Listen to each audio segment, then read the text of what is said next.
Merhaba güzelliklerim, hoş geldiniz. Ben de size yine bugün çok güzel geldim. Birlikte çok güzel bir model çalışacağız. Bize 2 tane 100 gramlık 300 metre ip lazım. İsterseniz yelek yapın, isterseniz hırka yapın. Ama alırken 2 tane alın. Kalan ipi de değerlendirirseniz örgünüz yarım kalmasın. Şöyle bakın 4 milimlik bir tığ kullanacağım. Tığımı kalın tutacağım. Mümkün olduğunca siz de 3,5 ya da 4 numara tığ ile örebilirsiniz. O zaman ne yapalım? Hadi başlayalım. Başlamadan önce kanalıma abone değilseniz abone olarak siz de benimle birlikte örmeye devam edebilirsiniz. Paylaşarak, beğenerek de destek çıkarabilirsiniz. Büyük kitlelere ulaşmamı sağlayabilirsiniz. O zaman ne yapalım? Haydi örmeye başlayalım. 75 tane zincir çekerek başlayacağız. İlk önce ipimizle tığımızı buluşturalım. Şöyle. Ve buraya 75 tane zincir çekeceğim. 5, 6, 7, 8, 9, 10. Evet, 75 tane zincirimi çektim ve örmeye başlayacağım. Şimdi şurada sonda ne kadar kaldığını unuttum, bir an yazmamışım. O yüzden buraya 1-2 tane zincirde fazladan çektim. Keseriz fazla gelirse. Şimdi bu tuttuğum zincire üçüncüye batırdım ve bir trabzan yaptım. Bizim ördüğümüz yelekler 0-1 yaş, 1,5 yaş arası. Kenardaki şu zinciri saymayacağım. Bakın şunu saymadık. Şu trabzanı sayacağız. Bakın burada zaten bunun ucu gözüküyor. 2 oldu. 13 tane buraya trabzan yapacağız. Bir 6 ay daha büyütmek için 2'şer tane her bölüme ekleyerek büyütebilirsiniz. 13 değil de 15, 15 değil de 17 yaparsanız 2 yaşına kadar olur. Tekli sayılar olarak ilerleyeceğiz. Yani 13, 15, 17 hep tek olacak. Arka, ön kollar tekli sayıyla ilerleyecek. 2, 4, 6, 8, 10, 11, 12 ve 13. Bakın 13 tane. Şimdi birinci önüm için trabzanımı yaptım. 2 tane zincirimi çektim. Bu son battığımız yerden başlayacağız. Buradan. Bakın şöyle. Ve yine 13 tane trabzan yapalım. 1, 2, 3, 4, 5, 6, 7, 8, 9, 10, 11,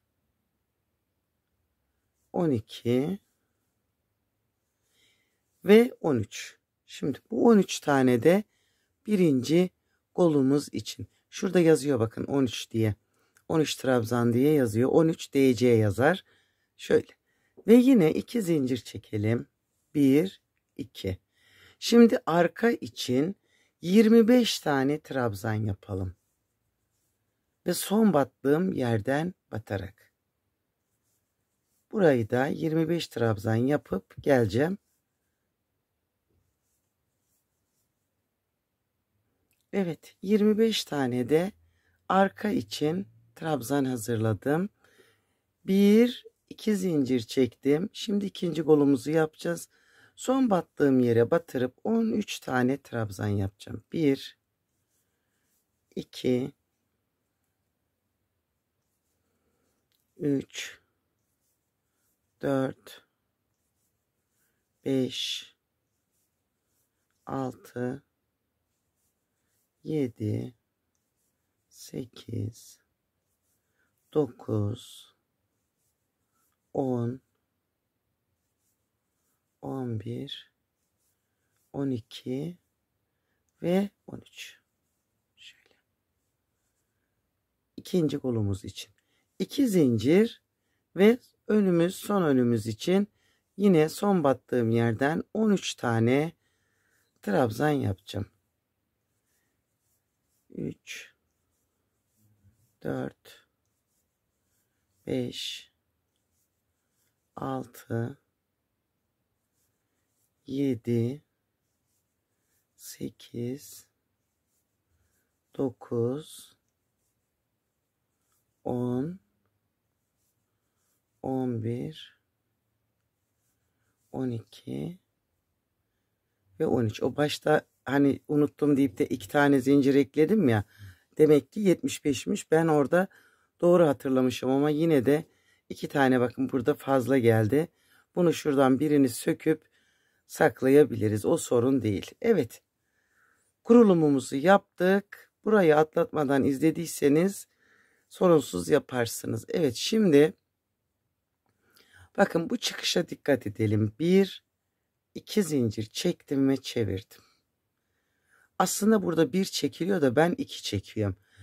Şimdi baştaki trabzanın üzerine bir trabzan yaptım. Şu zinciri hiç görmeyeceğiz. Biz bu trabzan tepesini göreceğiz. Yani bunu yok sayalım. Şimdi örneğimizin kurulumuna geçelim. Bakın burada bir trabzan yaptım. Bir zincir, bir tane atlayıp ikinciye bir trabzan. Bir zincir, bir atlayıp ikinciye bir trabzan.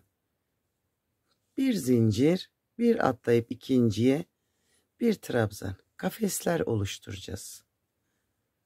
Bir atladım ikinciye. Mümkün olduğunca bu zincirlerinizi çok sıkı çekmeyin. Bir atladım ikinciye. Bir atladım ve ikinciye bakın şöyle. 1, 2, 3, 4, 5, 6 kutucuk oluşturduk burada. Bir zincir. Şimdi bu artış noktasındayım. Buranın içine bir tane V yapacağız.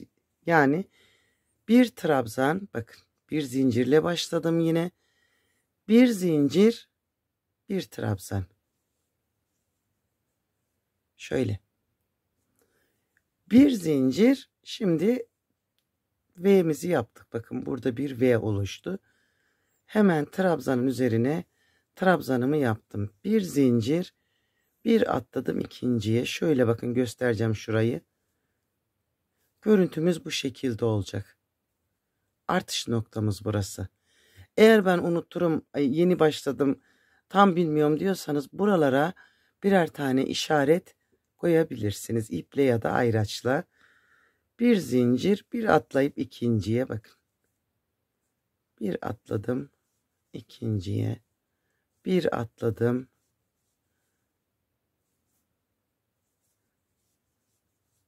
Şöyle. Bakın burayı ayrı bitirdim. Şimdi artış noktası burada. Bir zincir. Hemen bakın zincirlerin içine bir trabzan. Bir zincir. Bir trabzan. Böyle. Bir zincir ve yine geçtim buraya. Yani hep bu mantıkta tamamlayacağız. Şimdi burayı sona kadar aynı mantıkta ilerletelim. 2 yer gösterdim. Öbür 2 yerde aynısı olacak. En sona geldiğimizde bakın. Burada ne demiştim? Bu zinciri yok sayacağız. Bakın buradaki trabzan tepesi oluyor. Şöyle. O orada kalacak. Şu şekilde. 1 2 zincir döndürdüm. Şimdi burada tekrar sıra yapacağız. Bakın. Birinci trabzanın üzerine bir trabzan. Bir zincir sıradaki trabzanın üzerine. Bir zincir sıradaki trabzanın üzerine. Bir zincir sıradaki trabzanın üzerine, bakın üst üste.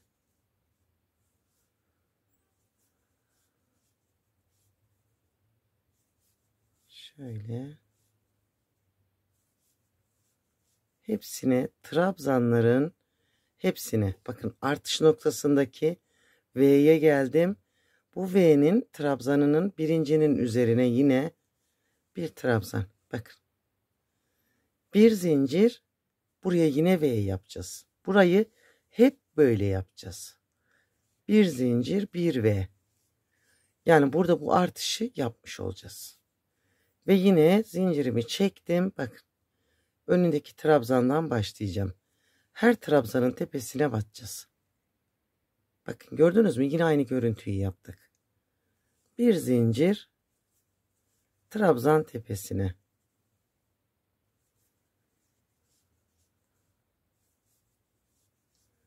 Şurada yine göstereyim ben burayı. Görüp görebileceğiniz en pratik yeleklerden birisi olacak. Örnek çok hoşuma gitti. Deneyeceğim dedim ve birlikte deniyoruz. Bakın bütün trabzanlara batarak geldim ve V'yi gördüm. Ne yapacaktık? Bir zincir, boşluğun içine bir trabzan, bir zincir, bir trabzan.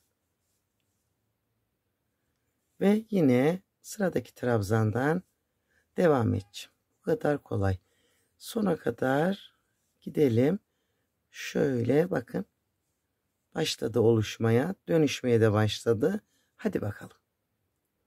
Evet arkadaşlar, bu sonlara dikkat edelim. Bakın. Şöyle batırdım ve aldım. Şu. Bir, iki zincir çektim ve çevirdim. Hemen buraya bir trabzan yaptım. Burada bir zincirimi de çektim ve örneğimi yapacağım. Bakın. Tığımıza iki defa ipi saralım. Şöyle. Bakın. 3 tane var tığımda. Şimdi bu sıradaki trabzanın değil, bir alttakinin, örneklerimizi hep bu şekilde kuracağız. Bir alttaki trabzana ineceğiz. Bakın. Bu sırada değil, bir alttakinde boşluğundan şöyle batırdım. Buraya ipimi uzattım. Bir trabzan boyu kadar uzatın. Tekrar ip aldım, sardım. Tekrar ip aldım, sardım. 3 defa sardım. Burayı elimle tuttum. Şu sardıklarımı komple aldım. Bakın şöyle. Bu geriye kalanı 2 kere de çekelim. 1 ve 2. Bir zincir çekip bunun arkasındaki trabzanı bırakalım ve önündeki trabzanın tepesine bir tane trabzan yapalım. Bakın şöyle. Bir zincir, tığımıza 1, 2 defa saralım. Sıradaki trabzanın altındakini, bakın bir alttakini tığımıza alalım. Ve uzatalım. 1, 2, 3. Burayı tutalım elimizde. Bu topladığımızın hepsini birlikte çekelim. Ve tığımda yine 3 tane. 2 defa da çekeceğim. 1 ve 2. Bir zincir çektim. Sıradaki trabzanın tepesine, bu arkadaki, buna batmayacağız. Sıradakine batırdım. Bakın. Bir zincir, 2 defa sardım ve sıradakinin alta indim ve buraya bir tane sardım. 1, 2, 3. Topladıklarımı çektim ve kalanı 2 defa da topladım ve fıstığımı bıraktım.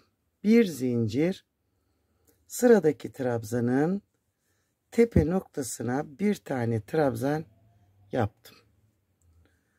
Şimdi bir zincir, bakın aralarda bir trabzanımız kaldı. Şöyle göstereyim. Bugün de jetlerin uçası geldi. Şöyle, umarım ses sizi çok etkilemiyordur. tığıma 2 defa ipimi sardım ve bakın şimdi burada bu trabzan şu V'nin, alttaki V'nin üzerine geldi. Gördünüz mü? Bir bıraktığımız ikinci de şuna alacağız. Ve 1 2 3 örneğimi yaptım. Bir zincirimi çektim. Bakın bunu bıraktım.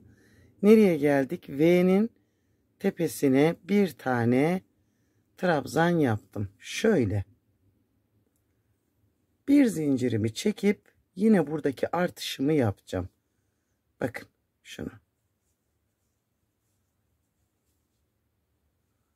Bir zincir, bir trabzan ve V'mi hazırladım. Bir zincir çektim. Sıradaki trabzanın tepesine batırdım. Bakın şöyle. Bir zincirimi çekip şimdi yine örneğimi yapacağım. Bakın sıradaki öbür V'nin şunun tam karşısındakine denk geliyor. Bunu alacağız. Bir sardım. 2 ve 3. Bir zincirimi çektim. Bakın arkadakilere batmayacağız. Ve sıradakiyle devam edeceğim. Bir zincir. Aynen örneğimi yapacağım.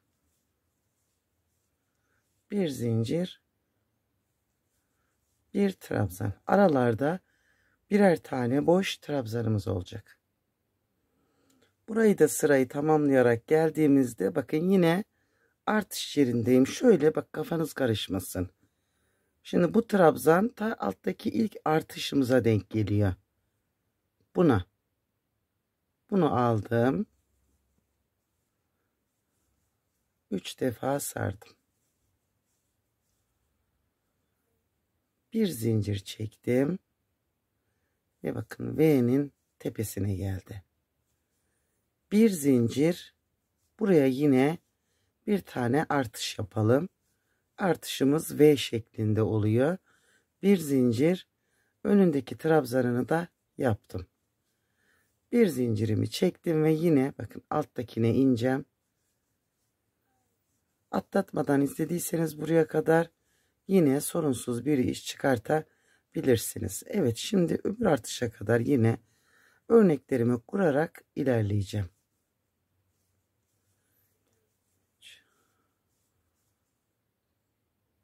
Burada da bakın hep aynı şekilde denk gelecek. Yani bunu bir tane yanlış yaparsanız denk gelmez. O yüzden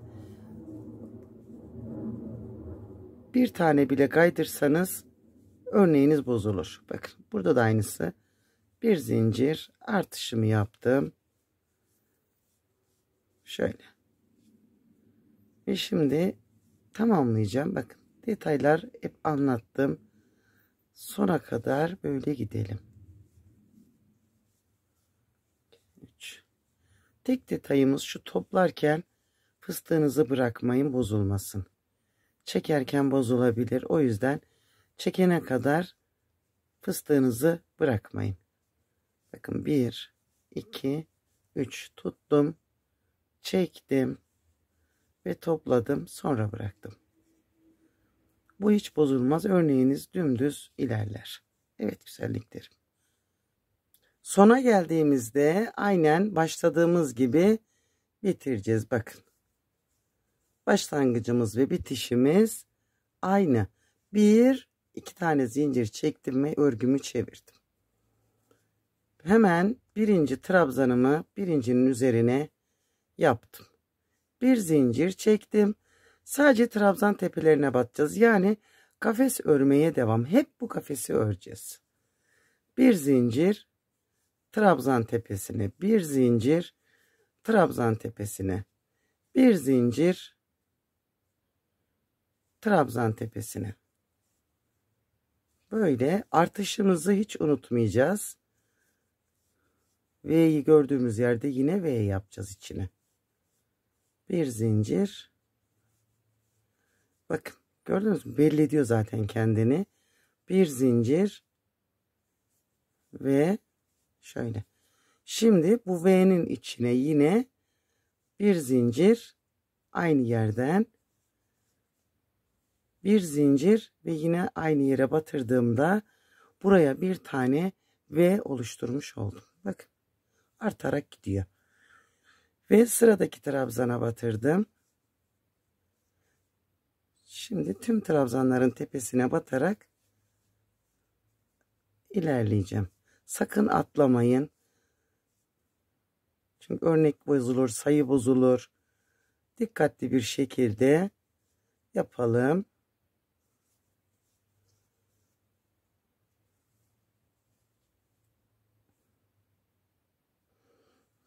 Evet, örmeye devam. Bu şekilde bakın. Ve bu artış noktalarını sakın kaçırmayalım. Yoksa örgümüzü değiştiririz. Yani V'leri kesin yapmamız gerekiyor. Ve sıramı böyle tamamlayacağım.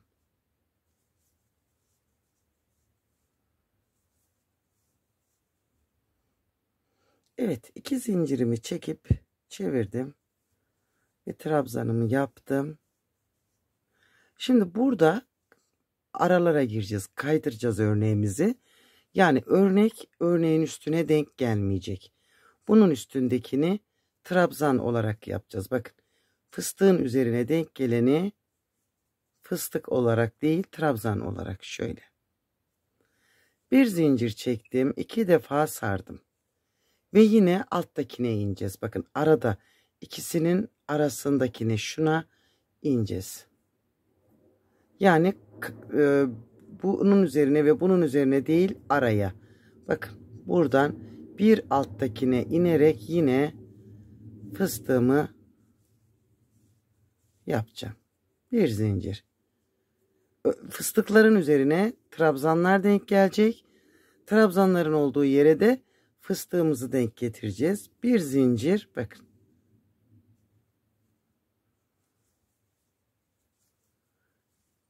Ve burada kaymış oldu. Bir zincir. Fıstığın üzerine trabzan. Bir zincir. Trabzanın üzerine bir alttakinin üzerine bir fıstık. 1, 2, 3, 4 de sarılıyor bu. Ama kaba duruyor. Bir zincir. Trabzanın üzerine trabzan yaptım.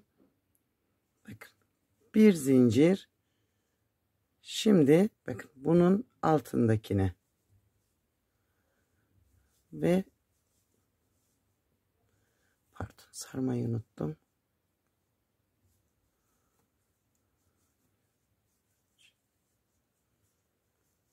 Ve bir zincir. Bakın.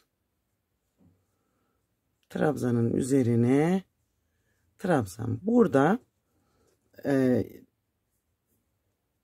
buna denk gelmediği için bakın. Şuna denk gelmediği için burada yapmayacağız fıstık. Burayı birebir batarak artışımızı da yaparak ilerleyeceğiz. Şöyle. Bakın burada 2 tane oldu. Bir zincir çektim ve artışımı yaptım.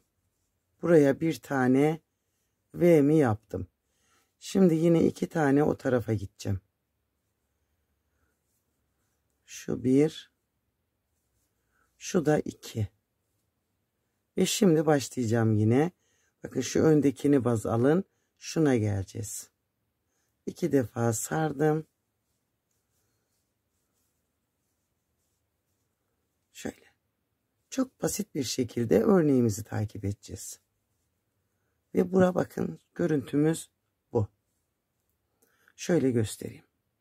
Burada fıstıklarımız gayet güzel uyum içinde oluyor. Şöyle. Ve bu sıramızda aynen bu mantıkta ilerleyecek. Bir sıra kafes yapıp bir sıra fıstıklı sıra götüreceğiz. Bir zincir. Tamamlayalım böyle. İnşallah anlatabildim. Çünkü bir yerde ne yaparsak öbür yerde de aynı işlemi yapacağız. Şöyle. Şimdi şu artışa da geleyim. Bir daha göstereyim size.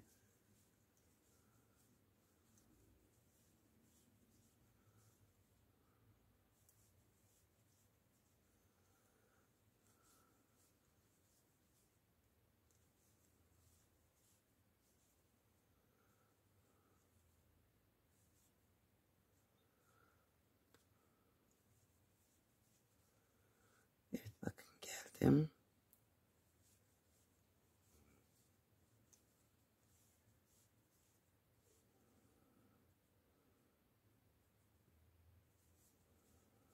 Ve burası, bakın burada aynı şekilde ilerleyecek. Yani burada yaptığımın aynısını buraya da yapacağım. Bir zincir V mi yapacağım şimdi? Artışımı yapacağım burada.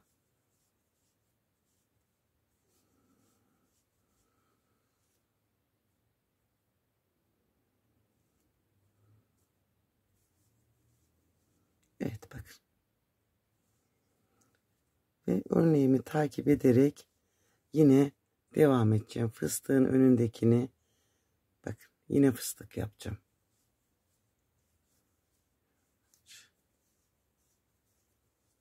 Bir zincir, bir trabzan. Yaptıkça ortaya çıkacak ve çok güzel olacak. Çok şahane olacak. Eminim çünkü. Şöyle göstereyim. Tamamlayalım sıramızı. Evet arkadaşlar, bu sıramız da tamam. Ve şimdi yine kafes yapmaya geçeceğiz. Bu sıramız da tamamen kafesten oluşuyor. Tek detayımız artış noktasını kaçırmamak. Tüm trabzanların tepesine batacağız. Bir zincir, bir trabzan. Bir zincir, bir trabzan. Bir zincir, bir trabzan şeklinde yine aynı şekilde ilerleyeceğiz. Burada tek püf noktamız artışı kaçırmamak. Artış zaten çok güzel belli oluyor. Böyle. Bakın şimdi geldim oraya yine. V'mi gördüm. Bir zincirimi çektim. Ve bakın hep birbirinin üzerine denk geldi. Bunun içine bir trabzan, bir zincir, bir trabzan. Evet güzelliklerim, tamamlayalım.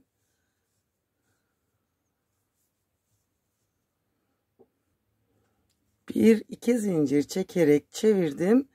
Ve şimdi yine fıstıklarımızı yapmaya başlayacağız. Bakın hemen birinciye trabzanımı yaptım.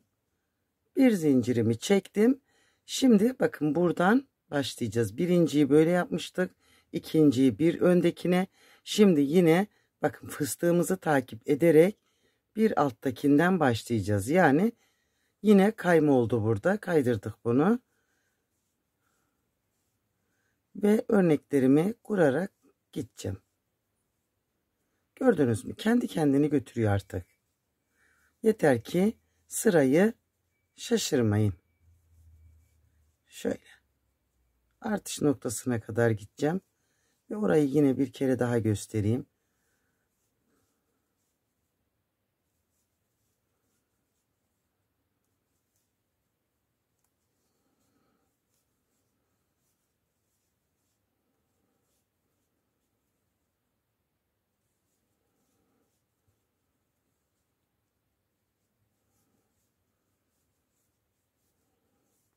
Sırayı hep takip ettim.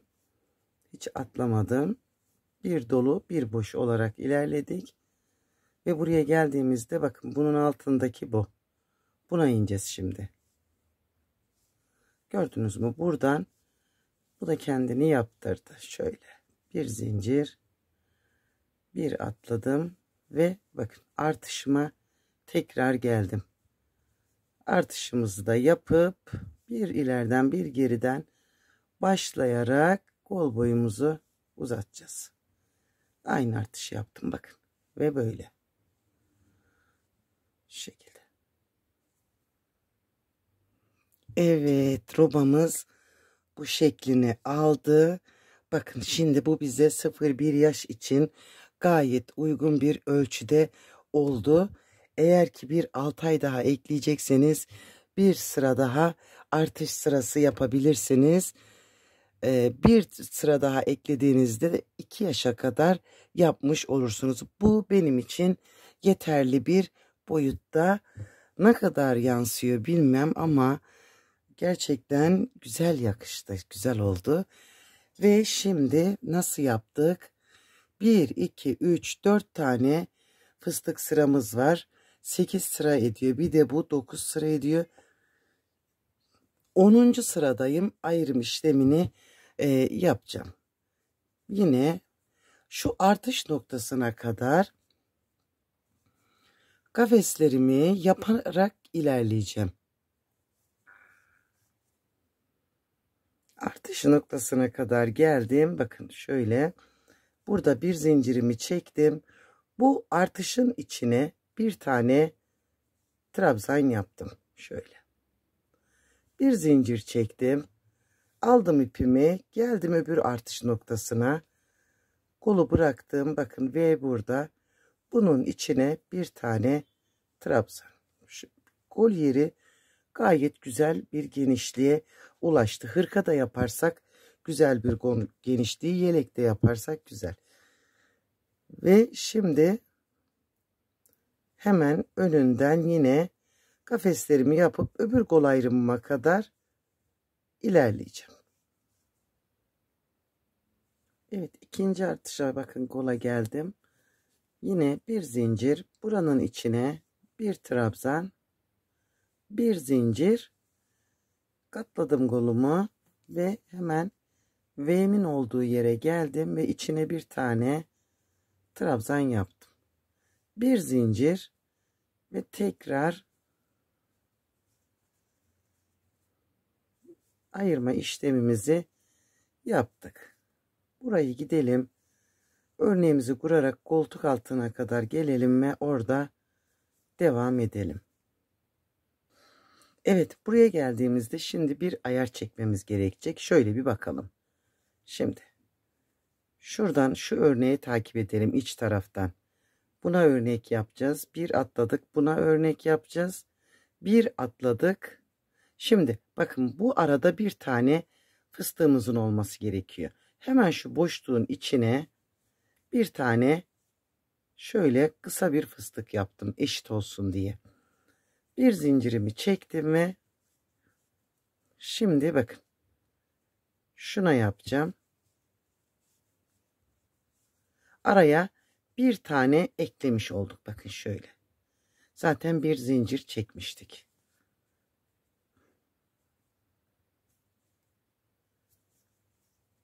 Evet. Şimdi bundan sonrası gider öbür koltuk altına da gidelim. Orada da bakalım şimdi. Orada da aynı şeyi yapmamız gerekecek. Koltuk altındayım. Bakın buraya kadar böyle geldi. Burada da aynı gelmesi gerekiyor. Şimdi şuradan bakalım. Şu örnek yapacağız. Atladık. Örnek yapacağız. Atladık. Örnek yapacağız. Gördünüz mü? Şimdi buraya bir tane normal fıstık yaptım. Bir zincir çektim. Ve devam. Evet. Artık işi kolaya vurduk. Şimdi bir karış etek boyu örelim. Ve gelelim. Böyle. Bundan sonrası kendini götürecek. Videoyu da uzatmayayım. Fıstık fıstık oldu vallahi, çok güzel oldu. Çok tatlı bir şey oluyor bu. Bu başka renklerle de güzel olur. O zaman ne yapalım? Hadi örüm gelelim, gerisini tamamlarız. Evet arkadaşlar, bakın yeleğimiz oluştu. Şöyle söyleyeyim teyzeleri size. Çok tatlı ve çok güzel oluyor bu. Şimdi ne yaptım ben? Bir karış, bakın koltuk altından sonra bir karış ördüm. Ve burada bakın şöyle, şimdi fıstıklarımızı yapacağız ama hem de etek ucumuzu da tamamlayacağız. O yüzden şöyle hemen şu kenarı ördüm. Şu ipimi de şuraya atayım. Evet arkadaşlar, bakın burada trabzanımı yaptım. Şimdi bu hani bir zincir çektiğimiz yerlerimiz var ya, buraların içine bir tane trabzan. Şurada örneğimin üzerine gelen yer, bakın. Buraya da bir trabzan. Bakın bir zincirlerin olduğu yerlere trabzan yapacağız. Şöyle bakın. Tığımın üzerine ipimi aldım ve fıstığımı yapacağım. 2 3. Bakın fıstığımı yaptım. Şimdi fıstığımın olduğu yer, bakın şu trabzanın arkasıydı. Hemen buraya zincirin içine bir trabzan. Sıradaki trabzanın üzerine bir zincirli boşluğun içine trabzan ve yine örneğimi yapacağım. Bakın fıstığımızda 1 2 3 defa sardım, topladım ve bakın burada bir zincir çekiyorduk ya, çekmeyeceğiz. Bu zincir boşluğunun içine bir trabzan, yani bu sırada hiç zincirimiz yok. Bakın şöyle 2 fıstığın arasında 3 tane trabzan yaptım. Ona göre ayarlayın. 2 fıstığın arasında 3 trabzan olacak. Şu birinci, bakın, trabzan tepesine ikinci, zincir arasına üçüncü ve 2 defa sardım, örneğimi yapacağım. Şöyle ve sıramın sonuna kadar bu düzende götüreceğim. Hemen göstereyim. Bakın görüntümüz bu şekilde.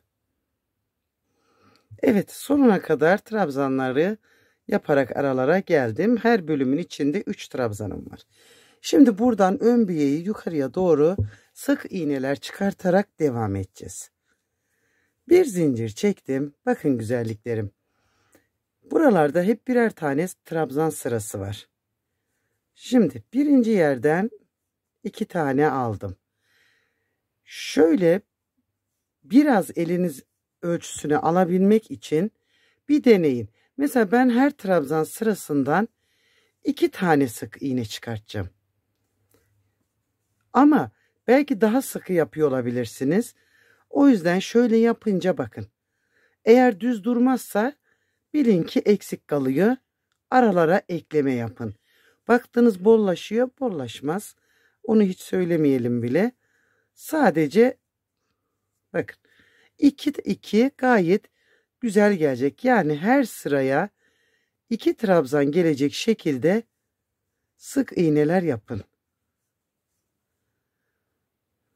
Şöyle 1 2. Burada nasıl yaptıysak öbür kenarda da aynı işlemi yapacağız. O yüzden ona dikkat edin. Hep 2 alıyorum bakın. 2 gayet iyi olacak. Toparlayacak burayı. Şöyle.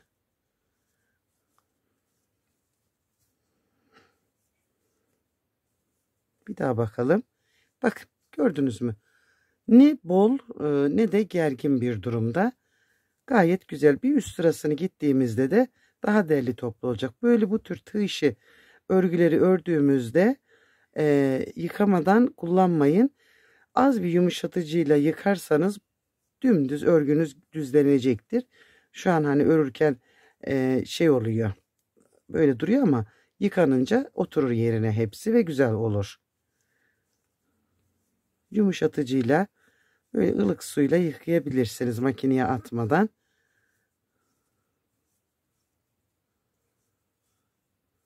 Ve şimdi yakaya kadar devam edeceğim. Bakın geldim zaten, durdurmayalım. Her trabzana 2 tane sık iğne gelecek şekilde batırdım.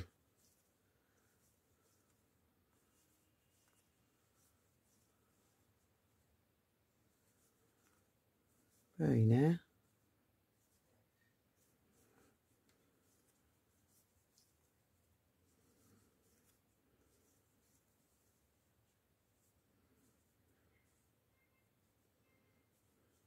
Şurasına batalım. Evet güzelliklerim. Bakın bitti. Şöyle şu şekilde oldu. Ve burada şimdi yakada, bakın yakada şöyle bir şey yapacağım. Burada bir zincir çektim. Hemen şu ilk trabzan var ya görünen. Bunu boşluğundan aldım. Şöyle. Bakın. Ve buraya bir trabzan yaptım. Tekrar sıradakini arkadan taktım. Boşluğundan aldım. Sıradakini önden boşluğundan aldım. Yani tepelere hiç batmayacağız. Arkadan boşluğundan aldım. Önden boşluğundan aldım. Ve lastik örgü yaptım buraya. Böyle. Bak. Şu tünelin içinden bağcığı geçirdiğinizde çok güzel duruyor. Deneyebilirsiniz eğer bağcıklı yapmak isterseniz. Şimdi bakın. Şurada sadece artış yaptığım yer var ya. Orayı atlayarak geçeceğim. Bakın. Şimdi şurada 2 tane gözüküyor ya artmış olduğumuz. Burayı atladım. Önden aldım. Bakın böyle. Şu artış noktası içeride kaldı. Öbür 3 taneyi de aynı şekilde yapıp sıramızı yine öbür biyemize kadar örelim. Sona geldim. Ve bakın son trabzanımı da yaptım. Şimdi bir şurada başlangıç ipim vardı. Bunu da aşağı doğru inerken öreceğim. Şimdi öbür kenarda nasıl sık iğneler çıkarttıysak burada da aynı ölçülerde sık iğnelerimizi yapacağız. Her trabzan sırasına 2 tane gelecek şekilde sık iğnelerimizi çıkartalım.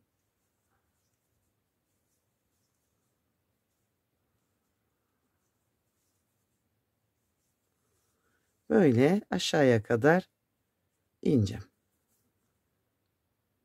Evet, burada tamam. Şöyle. Şimdi etek ucuna döneceğiz ve burada da lastik yapacağız. Yukarıda yaptığımız gibi hemen birinci trabzandan başladım lastiğimi yapmaya. Böyle. Bakın. Aynı yakadaki yaptığımız mantıkta yaparak ilerleyeceğiz. Böyle bu şekilde güzelliklerim bakın. Buranın sonuna geldiğimizde şöyle bakın. Şuraya bir sık iğne ile bağlaştırdım. Ve buradan şimdi biyeyi yukarıya doğru öreceğiz ve düğme deliklerimizi aşağıya inerken ayarlayacağız. Şimdi buraya sık iğne yaparak yukarıya çıkalım ve oradan aşağıya düğme delikleri yaparak ineceğiz. Evet, böyle hepsine birebir batın. Evet, geldim. Burada bakın 1-2 zincir çekerek örgümü çevirdim ve bir sık iğne yaptım. 2 sık iğne yaptım ve 3 yaptım. Ben düğme deliğini biraz hani şu hizada değil de tam boğazda bir tık aşağısında yapıyorum. İsterseniz hani bir yapıp başlayabilirsiniz. 2 zincir çektim. 1-2 atlayıp üçüncüye sık iğne ile bağladım. Daha minik bir düğme dikecekseniz bir zincir bir sık iğne atlayarak yapabilirsiniz. Daha büyük bir düğme için 3 zincir, yalnız buradan yine 2 atlayın. O yine olacaktır. Aralarda ben 7 tane sık iğne olarak ayarladım. 2, 3, 4, 5, 6, 7. Daha da gevşek isterseniz ekleyebilirsiniz. 1, 2, üçüncüden başlayacağım ve yine 7 tane. 2, 3, 4, 5, 6 ve 7. 2 zincir, 1-2 atladım. Üçüncüyü aşağıya inene kadar kaç tane sığarsa o kadar yapalım. 6, 7. Evet. 2 zincir çekerek etek ucundan geriye dönelim ve şimdi bu yaptığımız zincirlerin içlerine Altta bıraktığımız kadar sık iğne yapacağız. Bakın 2 tane bırakmıştım. 1 2. Aradaki 7 taneyi örelim.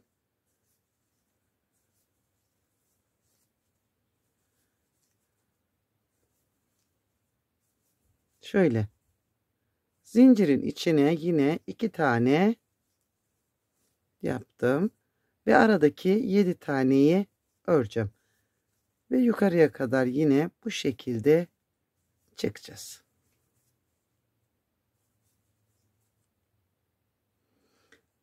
Burası tamam. Bakın bu genişlik ve bu aralık gayet güzel. Ha isterseniz 2 sıra daha ekleyebilirsiniz ama hiç gerek yok. Kabalaştırmaya bakın böyle çok kibar. Buradan şimdi ipimi kopartmadan yakamın da tığlamasını yaparak öbür önbiyeye gideceğim. Bir zincir çektim ve döndüm. Bakın burada şimdi şu trabzanlarımız önden aldıklarımız önden gözüküyor ya. Buraya şuraya bir tane daha batayım durun. Bunu sık iğne olarak yapacağız şimdi. Böyle. Arkadakine getirdim. Arkada bakın gözüküyor. Sık iğne. Önde gözükenden sık iğne. Bu yakayı da toplayacak hem de ip düğümü yapmamış olduk. Önden gözükenleri önden, arkadan gözükenleri arkadan. Sadece trabzan olarak yapmadık. Böyle. Gördünüz mü? Mis gibi iş çıktı. Gayet güzel oldu. Yakamız da derlendi. Toplandı. Şimdi öbür tarafa kadar aynı işlemleri yaparak ilerleyeceğim. Bakın görüntümüz bu. Sona geldiğimizde yine bakın burayla birleştirdim. Ve şimdi bu biyemizi öreceğiz aşağıya doğru. Şöyle bu birinci sıramız. Birkaç sıra örelim. Mesela bu 1, 2, 3, 4, 5 sıra ördüğümüzde gayet ideal bir şekil alır. Çünkü etek uçlarına kadar indireceğiz ipimizi. Şöyle örün bakın bana bu kalınlık yeter derseniz orada aşağı kısımda yani buradan aşağıya inerken örgümüzü bırakmak zorundayız. Bununla birlikte toplamda 4 sıra olur. Eğer ki biraz daha kalın isterseniz bununla birlikte 6 sıra olur. Böyle hiçbir şey yapmayacağız artık. Dönüp dönüp biyemizi öreceğiz.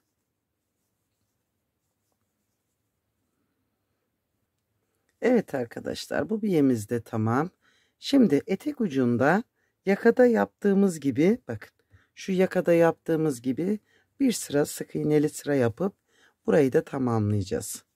Hemen burada önce sık iğnelerimi yaptım. Bakın buradakileri şöyle. Şimdi bu önden aldığım trabzanları önden, arkadan aldıklarımı arkadan. Yine de çok sıkmayın. Hani etek bolluğunu kaybetmesin. Şöyle bakın çok güzel topluyor bu.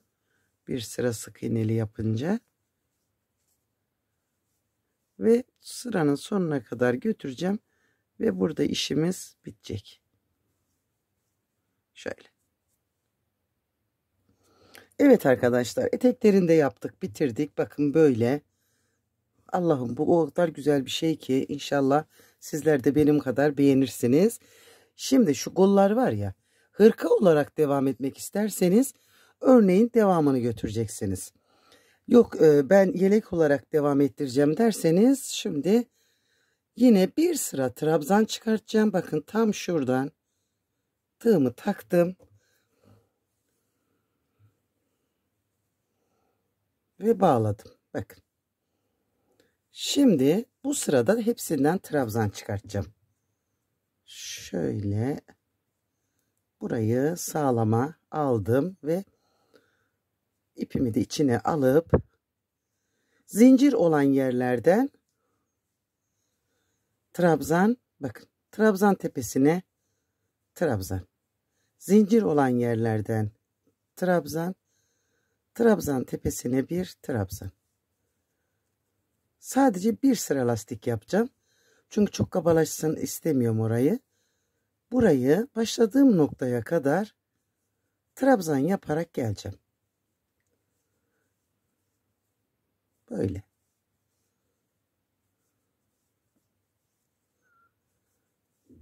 Evet, başladığımız noktaya gelelim.